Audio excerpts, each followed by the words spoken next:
the President Lula da सिल्वा को and हार्दिक शुभकामनाएं देता हूं De Silva. और मैं उनको And now I प्रेसिडेंसी का गेवल सौंपता हूं।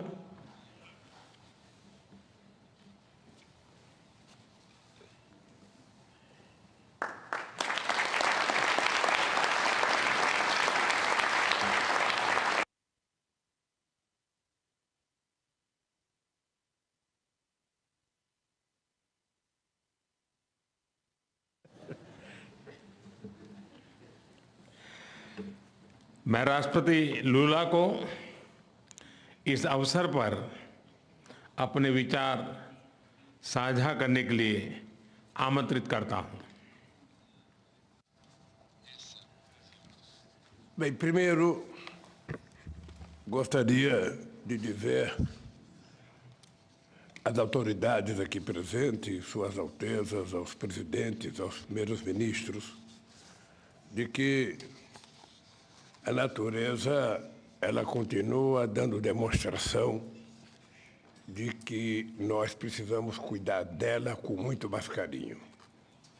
Essa semana, this week, 3 days ago, in Brazil, a cyclone in the state of Rio Grande do Sul. We had never had a cyclone there, but the cyclone killed 46 people. And we have almost 50 people missing. And this draws our attention because phenomena such as these have been taking place in all different locations on our planet. Well,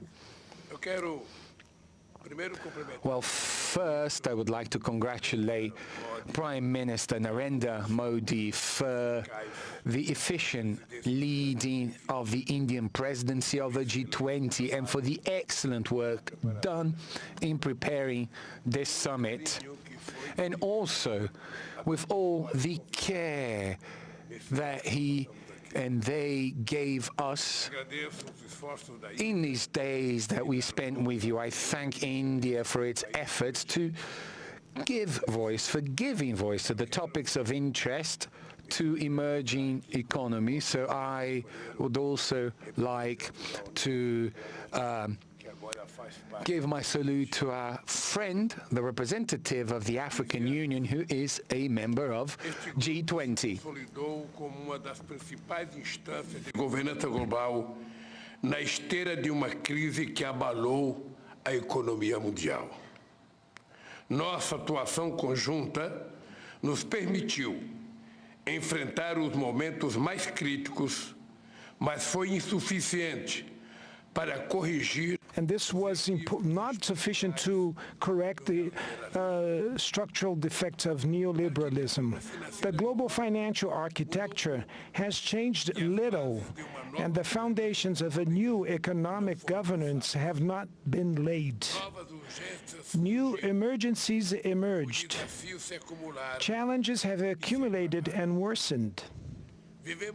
We are living in a world where wealth is more concentrated, in which millions of human beings still go hungry, where sustainable development is always threatened, in which governance institutions still reflect the reality of the middle of the last century. We will only be able to face all these problems if we address the issue of inequality of income, access to health care, education, food, gender, and race, and also of representation is at the origin of all these anomalies. If we want to make a difference, we have to place reducing inequalities at the core of the international agenda. Therefore, the Brazilian presidency of the G20 has 3 priorities. The first one is social inclusion and fight against hunger, energy transition, and sustainable development in its 3 aspects: the vector social, the economic, and environmental vector. And thirdly, the reform of global governance institutions. All these priorities are part of the Brazilian presidency motto, which says, building a fair world and a sustainable planet. Two task forces will be created: the Global Alliance Against Hunger and Poverty and the Global Mobilization Against Climate Change.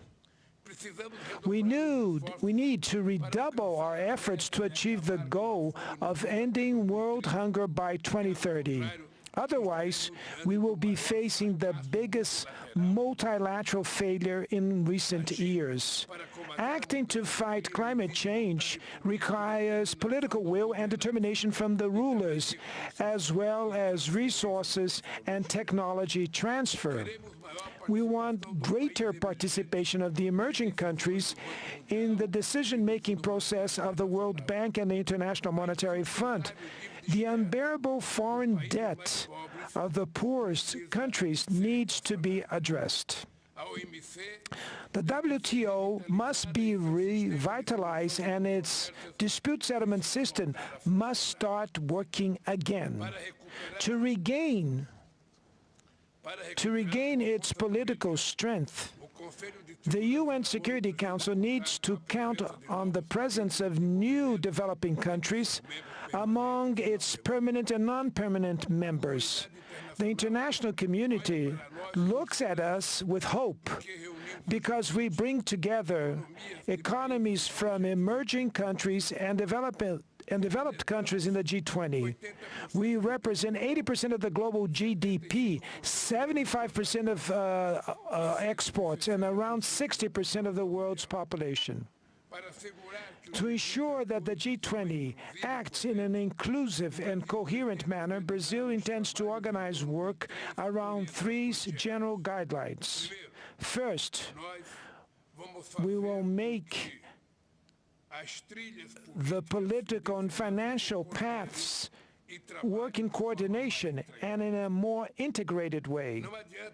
There's no point in agreeing on the best public policy if we do not allocate the necessary resources for its implementation. Second, we have to listen to civil society.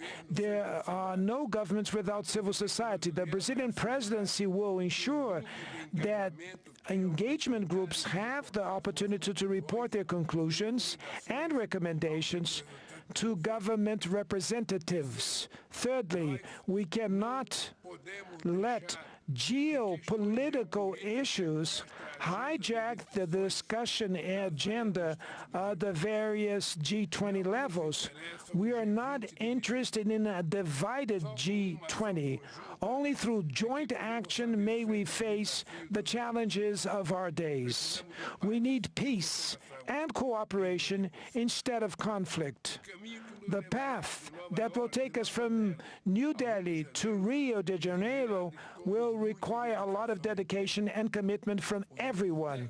The technical groups and the preparatory ministerial meetings will be hosted in several cities in all our 5 regions of our country. For that reason, we will welcome the members of the G20 with open arms. And we need effectively the support of all the people here, including the track record of this successful summit meeting that was hosted by our dear country that is India. I will be very much honored to welcome you all to the Rio de Janeiro summit in November of 2024. And before I hand the hammer here, I would like to thank very much to Prime Minister Modi and to thank to the Indian people for the competence that they had for organizing this event. And I would like to say, Prime Minister Modi, that I personally am very much touched emotionally when I want to pay a homage to our dear Gandhi, that we pay the homage today. Everybody knows that in my political life, Mahatma Gandhi has great meaning because the struggle with nonviolence was a role model that I followed for many decades when I was in the labor movement, and that's why I'm very much touched and emotional and I'd like to thank you for the opportunity to pay this homage that we did today. And I'd like to say to all of you that Brazil will take the chair of the G20, and we will make a tremendous endeavor to manage to at least try to do something as the same that our brothers and sisters from India did. Thank you very much.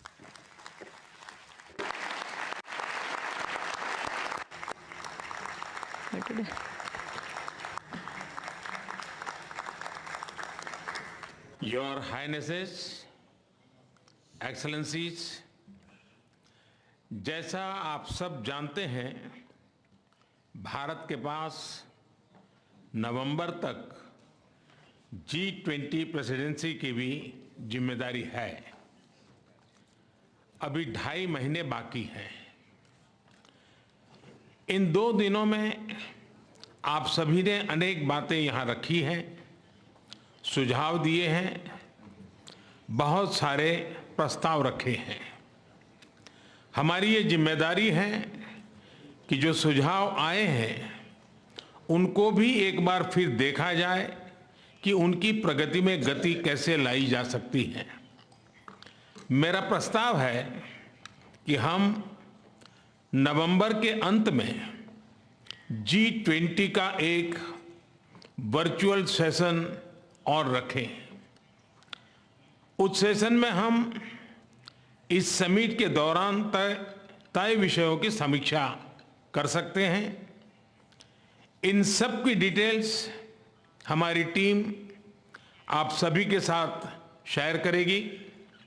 मैं उम्मीद करता हूं कि आप सब इससे जुड़ेंगे। Your हाइनेसेस, excellencies, इसी के साथ मैं G20 समिट के समापन की घोषणा करता हूं। One earth, one family, one future का रोड मैप सुखद हो। स्वस्ति अस्तु विश्वस्य, यानी संपूर्ण विश्व में आशा और शांति का संचार हो।